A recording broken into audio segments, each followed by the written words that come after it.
مطابق کعبۃ اللہ کے احترام کی وجہ سے ان کا خیال تھا وہ ننگا طواف کرتے تھے، کہتے تھے کہ ان کپڑوں کے ساتھ تو ہم گناہ کرتے ہیں، لہٰذا گناہ والے کپڑے پہن کے ہم کعبہ کا طواف کریں تو یہ کعبے کی توہین ہے۔ اب ان کا خیال تھا، حالانکہ ان کو عقل نہیں آتی تھی کہ گناہ میں کپڑے استعمال ہوتے ہیں تو جسم استعمال نہیں ہوتا، اصل تو جسم استعمال ہوتا ہے، تو جسم تو وہی گناہ والا لے کے کھڑے ہو تو پھر کپڑے تبدیل کر کے کپڑوں کو اتار کے کیا بنے گا؟ تو وہ اس وجہ سے کہ گناہوں کے ساتھ، چونکہ ہم کپڑوں کے ساتھ گناہ کرتے ہیں لہٰذا اب کپڑے اتار کے ننگا طواف کرتے تھے، لیکن چونکہ ننگا ہونا ان کے ہاں بھی عیب تھا اس لیے اس کے بعد پھر استغفار بھی کرتے تھے کہ ہم نے یہ جو ننگی حالت میں طواف کیا یہ بھی تو غلط ہے، لہٰذا اس پر استغفار بھی کرتے تھے۔ تو اس استغفار کی وجہ سے وہ کافر بھی ہیں، مشرک بھی ہیں، بت گر بھی ہیں، لیکن ان پر اجتماعی عذاب نہیں آیا۔ کیوں؟ اس لیے کہ ان کے اندر استغفار تھا۔ اور محمد صلی اللہ علیہ وسلم جب تک مکے میں رہے اور مکے والے طواف کرتے، طواف کے بعد استغفار کرتے، عذاب نہیں آیا۔ جب حضور صلی اللہ علیہ وسلم مکہ سے ہجرت فرما گئے، اب حضور کی ذات بھی مکے میں نہ رہی، اور پھر مکے والے بھی حضور صلی اللہ علیہ وسلم اور صحابہ کے تعاقب میں بدر پہنچ گئے کہ جی ان کے ساتھ لڑائی کرنی ہے۔ اب جب بدر پہنچ گئے تو پھر ان کا طواف اور استغفار بھی نہ رہا، تو اب استغفار بھی ان کے پاس نہیں ہے اور نبوت بھی ان کے پاس نہیں ہے۔ نتیجہ یہ کہ پہلی دفعہ بدر کے میدان پر مشرکین مکہ کو باوجود کثرت تعداد کے، باوجود اسباب کامیابی کے، ایسی ذلت آمیز شکست ہوئی ہے کہ آج تک دنیا کفر اس کے اسباب جاننے میں ناکام ہے کہ آخر اسلحہ ہمارے پاس تھا، ہم 1000 کے قریب تھے، وہ 313 تھے، اور سارے اسباب کامیابی کے ہمارے پاس تھے، ہم جنگ کی تیاری کر کے گئے تھے، اور وہ تو جنگ کی تیاری کی نیت سے آئے ہی نہیں تھے، لیکن اس کے باوجود 70 ان کے بڑے بڑے سرغنے مارے گئے اور 70 بڑے بڑے ان کے قیدی بنے اور ذلت امیز شکست سے دوچار ہوئے۔ تو علماء نے اس کی جو وجہ لکھی اصل وہ یہی تھی کہ اس وقت خدا کا عذاب ان پر آیا ہے کہ نہ ان میں نبوت تھی اور نہ ہی ان میں استغفار تھا۔ تو یہ دو چیزیں جب کسی قوم میں رہتی ہیں تو پوری قوم بچی رہتی ہے۔ میں نے اگلے دن بھی شاید ایک دفعہ عرض کیا تھا کہ تفسیر بیضاوی والے نے سورۃ فاتحہ کی تفسیر جب مکمل کی ہے تو سب سے آخری جو حدیث لائے ہیں امام بیضاوی رحمۃ اللہ تعالی علیہ تو وہ یہ لائے ہیں کہ اللہ پاک کسی علاقے پر ان کی بدعمالیوں کی وجہ سے عذاب کا فیصلہ فرما لیتے ہیں، لیکن پھر اس علاقے میں کچھ بچے ایسے ہوتے ہیں، وہاں لفظ سبی کا ہے،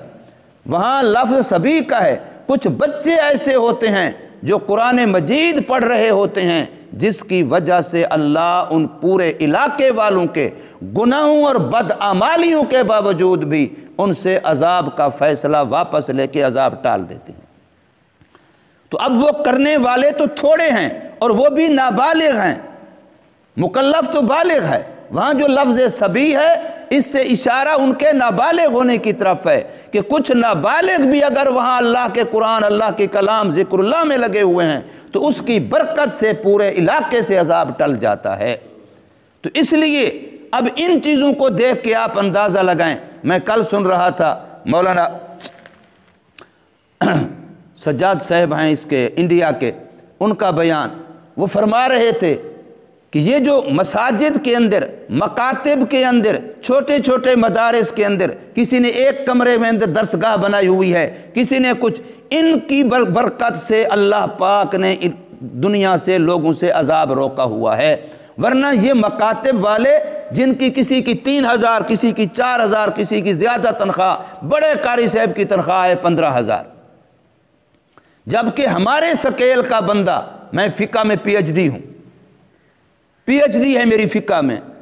اور جو ہمارے سکیل کا بندہ ہے وہ لاکھوں میں تنخواہیں لے رہا ہے، اور ہمیں اگر کوئی اچھا سوٹ بھی پہنا ہوا دیکھ لے تو سوچتا ہے یہ مولوی صاحب نے کہاں سے لیا ہوگا، اگر موٹر سائیکل بھی مولوی صاحب کے پاس نئی دیکھ لے تو وہ بھی 10 بندے آپس میں کھس پھس کرتے ہیں، مولوی صاحب کو کہیں سے کوئی مال مل گیا۔ اور اگر کنجر اچھی کوٹھی بھی بنا لے، گلوکار اگر اچھا مکان بنا لے، اچھی گاڑی استعمال کرے، تو قوم کہتے پتہ تو چلا فلاں کے بیٹے نے ترقی کی ہے۔ وہ ترقی کر گئے ہیں جو حرام کے مال سے تمہاری جیبیں کاٹ کاٹ کر کے حرام کے مال سے انہوں نے سب کچھ بنایا، وہ ترقی کر گئے ہیں۔ اور محلے کا مولوی بیچارہ اگر اس کے پاس 10 مہمان بھی آ جائیں تو پھر سوچتا ہے اب محلے میں سے کس بندے کو کہوں میرے مہمانوں کے لیے، میری جیب میں تو ہے کچھ نہیں، میری جیب میں تو ہے کوئی نہیں، تو اب کس کو کہوں میں، وہ بیچارہ سوچتا رہتا ہے۔ تو یہ حال ہمارا ان لوگوں کے بارے میں ہے جن کی برکت سے ہم سانس لے رہے ہیں، ورنہ اگر یہ لوگ نہ ہوتے، مکاتب، مدارس، خانقاہ، قرآن مجید والے جو کسی نہ کسی کھاتے میں اللہ کے ساتھ، اللہ کے کلام کے ساتھ، دین کے ساتھ جڑے ہوئے ہیں، اور جن کی وجہ سے جو ہمارے معاشرے میں کتنی کچھ خرابیاں ہیں ہم تصور نہیں کر سکتے، جو اس وقت ہمارا عمل کتنا گندا ہو چکا ہے، سوچ کتنی گندی ہو چکی ہے، کردار کتنا گندا ہو چکا ہے، اگر ان کی پاداش میں ہمارے اعمال کے لحاظ سے معاملہ ہوتا تو پتہ نہیں ہمارا وجود بھی دنیا میں رہنے کے قابل ہوتا کہ نہ ہوتا۔ تو اللہ تبارک و تعالی نے ان یہودیوں کا یہ مطالبہ کہ بھی منہ مانگا معجزہ، تو اللہ کا چونکہ ضابطہ یہ تھا کہ منہ مانگا معجزہ دکھا دیا جائے گا، ماننا انہوں نے پھر بھی نہیں ہے، ان کی عادت ہے، جب نہیں مانیں گے پھر خدا کا عذاب آئے گا ضابطے کے مطابق۔ تو اللہ نے ان کا منہ مانگا معجزہ تو نہیں دکھایا، لیکن رب نے فرمایا یہ تو ایک معجزے کی بات کرتے ہیں، ہم نے تو آپ کو آیات بینات دی ہیں، بہت سارے واضح معجزات ہیں۔ محمد صلی اللہ علیہ وسلم کی نبوت سے پہلے والی جو 40 سالہ زندگی ہے، یہ خود حضور کی حقانیت کا، صداقت کا بہت بڑا معجزہ ہے۔ اس لیے حضور نے صلی اللہ علیہ وسلم نے دعوی نبوت کے بعد موسیٰ علیہ السلام کی طرح عصا کا معجزہ نہیں دکھایا، ید بیضاء کا معجزہ نہیں دکھایا، آپ نے صرف یہ کہا ہے کہ لبثت فیکم عمرا، میں نے تمہارے اندر زندگی گزاری ہے، بتاؤ کوئی ایک بندہ اٹھ کے کھڑا ہو اور وہ کہے کہ تیری زبان نے کبھی جھوٹ بولا ہے۔ 40 سال کا عرصہ تمہارے اندر گزارا ہے، لڑکپن بھی، بچپن بھی، جوانی بھی تمہارے اندر گزاری، 40 سال میں کوئی ایک بندہ کھڑا ہو کے کہہ دے کہ ایک دفعہ اس زبان سے خلاف واقعہ غلط بات نکلی، جھوٹ نکلا ہے۔ 40 سال میں جھوٹ نہیں بولا، اور آج میں تمہیں کہہ رہا ہوں کہ مجھے اللہ نے نبوت دی ہے، رسالت دی ہے، کلام دیا ہے، وحی دی ہے، کلمہ دیا ہے، قرآن دیا ہے، تمہاری نجات کا سامان دیا ہے، تو میں آج جھوٹ بول کے جو 40 سال میں جھوٹ نہیں بول رہا۔ تو اس لیے حضور صلی اللہ علیہ وسلم کا سب سے بڑا معجزہ تو حضور کی اپنی ذات ہے، اپنی زندگی ہے، اور اس کے علاوہ بے شمار معجزات۔ حضور کے ہاتھ میں کنکریاں کلمہ پڑھ رہی ہیں، یہ تھوڑا معجزہ ہے؟ مردہ گوہ وہ کلمہ پڑھ رہی ہے، یہ تھوڑا معجزہ ہے؟ آسمان پہ چمکتا چاند 2 ٹکڑے ہو رہا ہے، یہ تھوڑا معجزہ ہے؟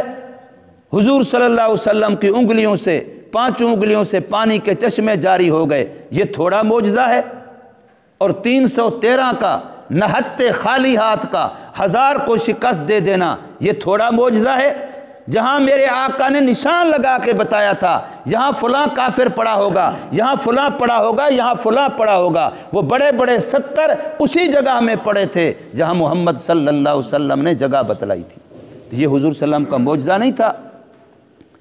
بے شمار معجزات وہ رسول اللہ صلی اللہ علیہ وسلم کے دیکھ چکے تھے، اس لیے اللہ تبارک و تعالیٰ نے ان کو جواب دیا وَلَقَدْ أَنزَلْنَا إِلَيْكَ، اور البتہ تحقیق اتارا ہم نے آپ کی طرف اے محمد صلی اللہ علیہ وسلم آیات بینات، بہت سارے ایسے معجزات جو آپ کی حقانیت کو واضح کر رہے ہیں، آپ کی صداقت کو واضح کر رہے ہیں، آپ کی نبوت و رسالت کی کھلی دلیل بن رہے ہیں۔